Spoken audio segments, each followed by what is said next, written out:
Welcome back to the All Out NRL Fantasy Podcast. Mick, things are starting to shape up nice and well for season 2025. First of all, mate, happy birthday. Big birthday podcast.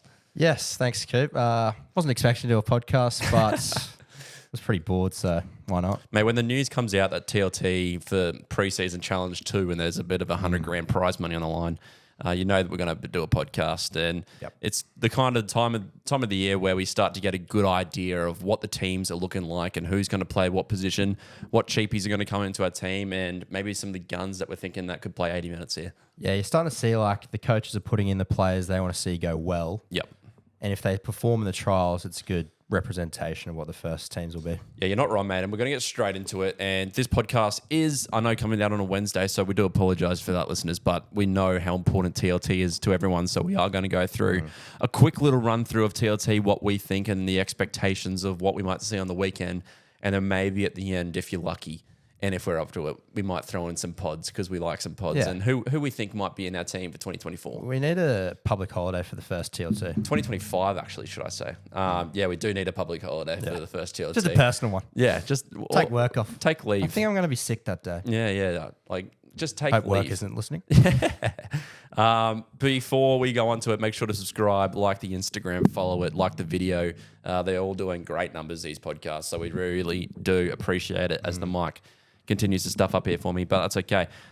Mate, moving on straight to TLT, Raiders Sharks, who I believe is on the Friday night, no Thursday night football. I know there is Thursday night football. Raiders Sharks is the first game of TLT. Not much news for the Raiders here, bit what we expected, I would say.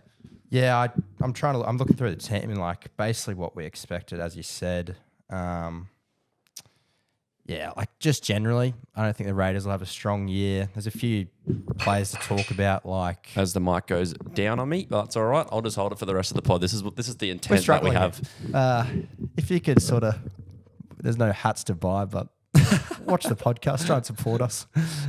Hats are sold out, but here we go. Yeah, like the only people of note, I reckon, from the Raiders are Corey Horsburgh, maybe. Fogarty's always pretty good, and. You're really going to hold it like that? I'm just going to hold it like this. Just detach it from the top and just hold it like that. Sorry for the terrible audio bounces that we got in here, but this is just what I'm going to have to do. So play on. Keep going. Yeah, sorry. A bit distracted there. Yeah, like from the Raiders, not much to talk about. For the Sharks, close to full strength. Yeah, close to full strength for the Sharkies. I'm looking down their list and I'm seeing Adam Fanua-Blake. Going to be interesting to see how much minutes he plays. I'm kind of expecting him not to play the amount that we are expecting in the team for round one, but it's always interesting, isn't it? Yeah. See that Cam McInnes is in the back row. Yep. He's always a decent option. Yeah. It's just a minutes thing. Just a minutes thing. Because last year everyone got him expecting 60 minutes, expecting a good amount of points, and he was playing like 40 to 50. Yeah, I'm looking down this list. Morgan Smithies, although it was a great 500k pick for us last year. Sorry, Morgan, not this year. Not the most entertaining player. No. I'd say. No. He'll get the stats up, but yeah, avoid, I'd say. Knights Eels, moving on swiftly to this game on Friday night. Sharp at 5'8", which is interesting, and Frizzell has been moved to lock.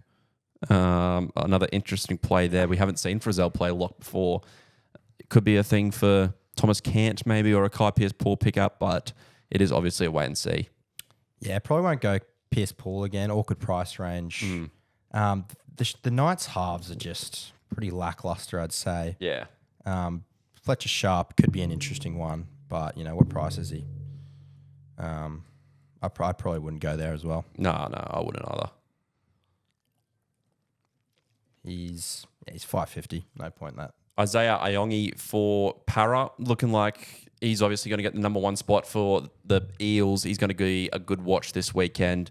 Also, Dylan Brown, see how much effort he puts in. I know he wants out of the Eels, so that's going to be an interesting watch. Well, they're making the top six as I predicted, so I don't know why I'd want to leave. The top six. Interestingly, from the Eels, Kelma Tuolagi and Cartwright in the edge back row. Mm-hmm.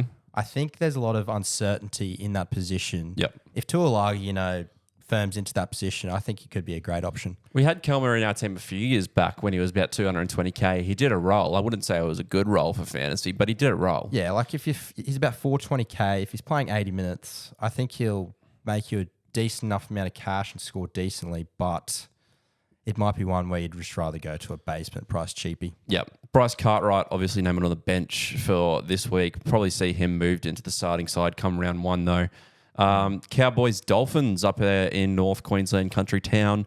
Let's have a quick look at what they're looking for. Derby favourite for Felt's vacant wing spot, I believe. So Robert Derby, that is, who will wear number 2 on the weekend. Other than that, Hess returns from injury.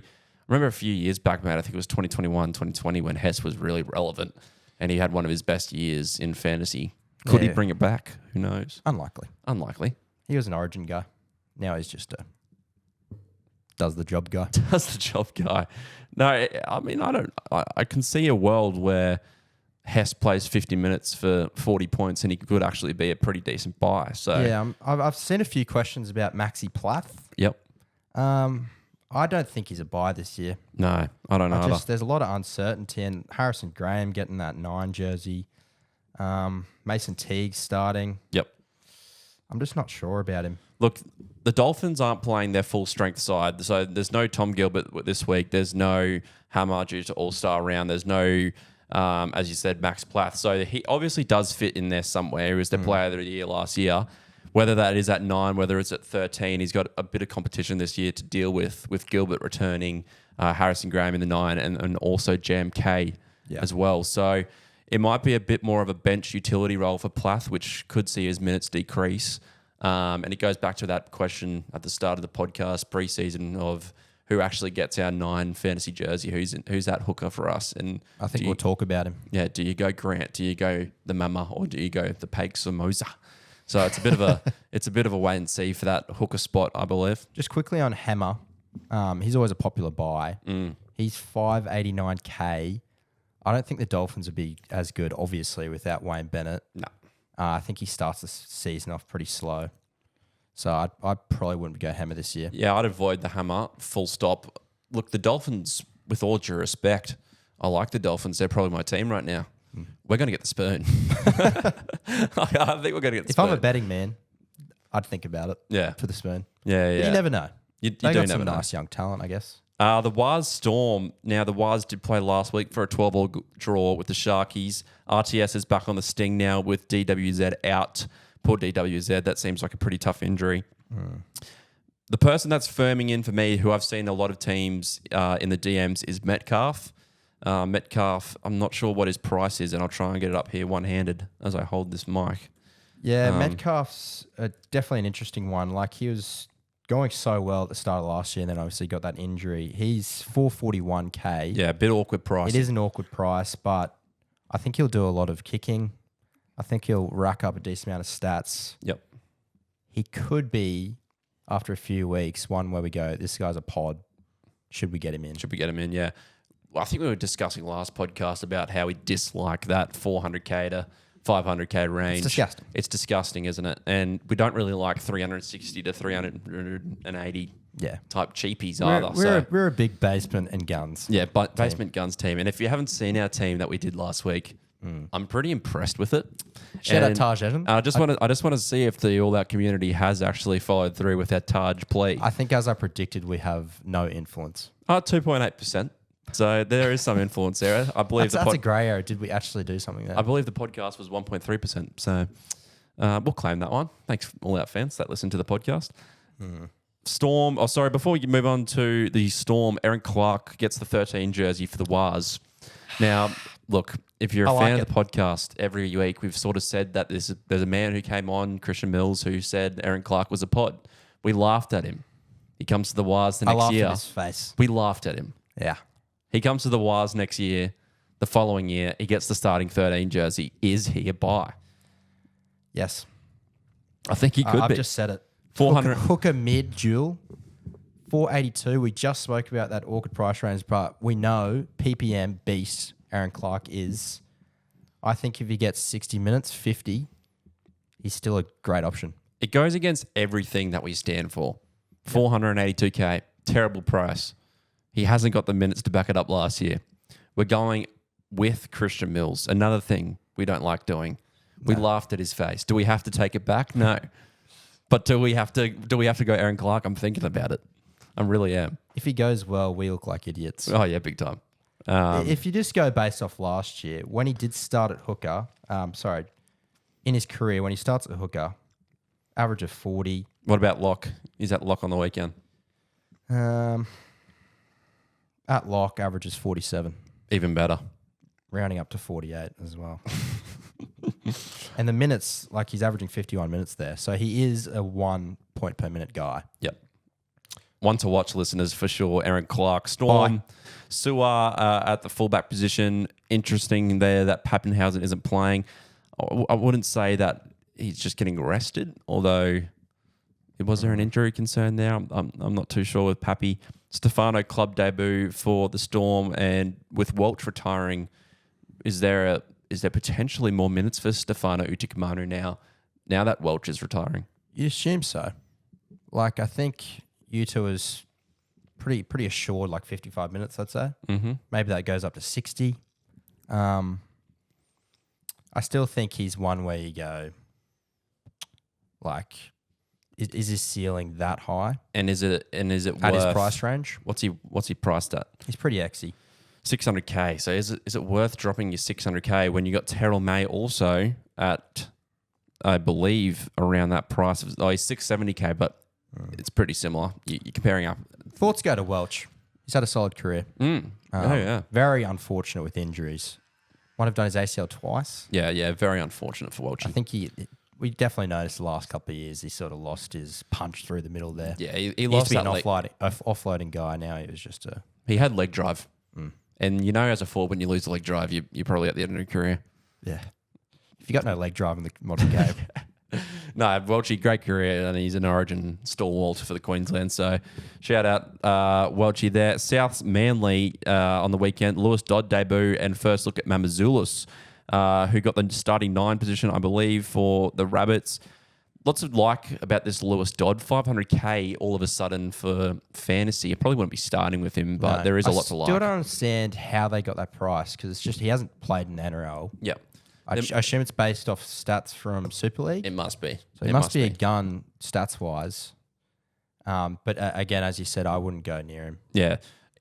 Interesting to talk about Mamazoulis for this weekend. Does he play the 80 minutes? I'm looking down the list here, and I'm seeing a replacement hooker, I believe. Well, like Havili, you assume will be on the bench, but I think Havili comes on as just a middle forward. Middle forward, yeah. I think Peter might play 80. Okay.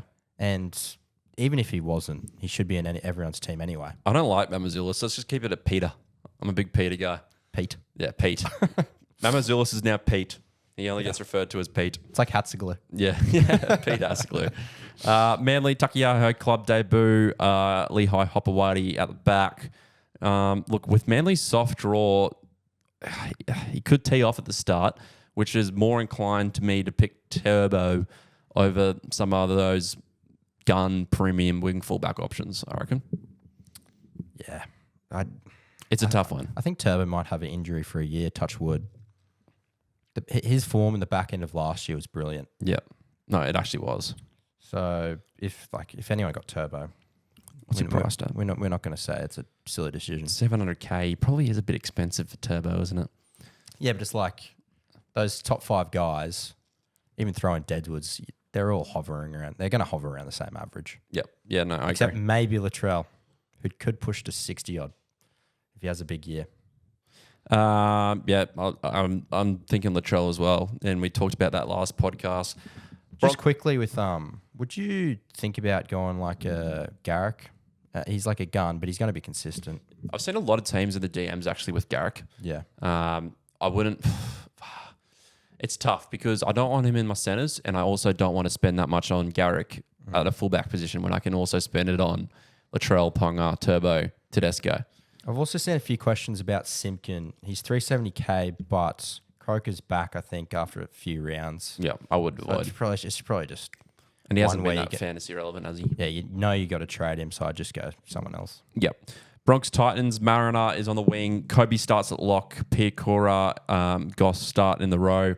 Have heard word that Piakura actually won't start for the season, and it actually is Goswetsky, which is interesting from Magical Guy there. Maybe he's just picking off preseason form, but we'll wait and see. With all due respect to Jack Goswetsky, as a Dragons fan, he's a solid player.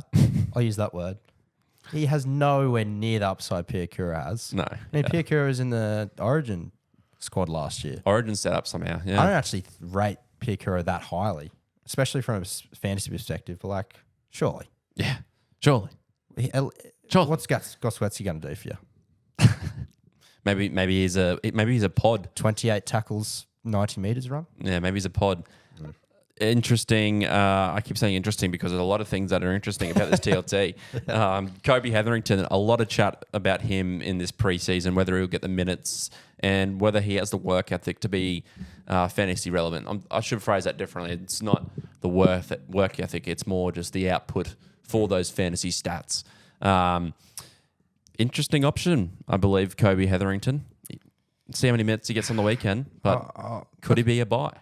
Quick deep dive into his stats starting Deep dive. at hooker. Shout out Kobe. Rip Mumba.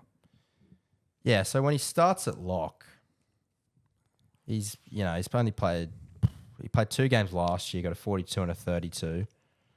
Pretty mid. Just in general, when he starts at lock, averaging about 33, but only in 46 minutes. Okay. So if we see 60 minutes... Be about 45, hoping. Yeah, it's just such an awkward one.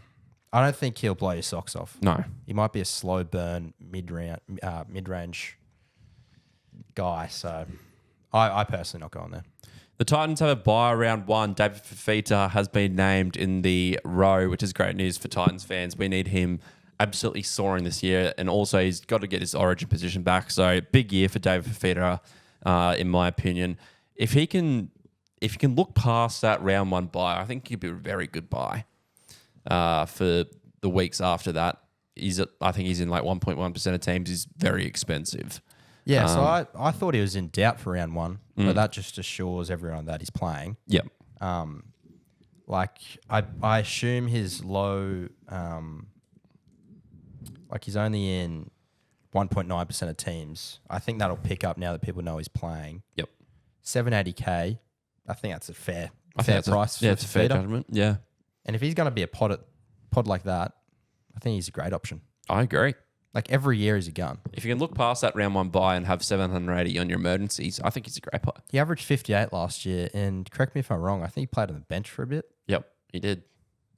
And, mind you, the Titans are making the top 8 apparently. They are. So expect a lot of points. Mate, I am so confident with this. Like, they will make the top 8. I'll say it right now. I think Fifita should be in a lot more teams than that. Yeah. Bye. The Titans halves have been up for discussion all preseason. They've got Foran and Brimson in the halves for this week.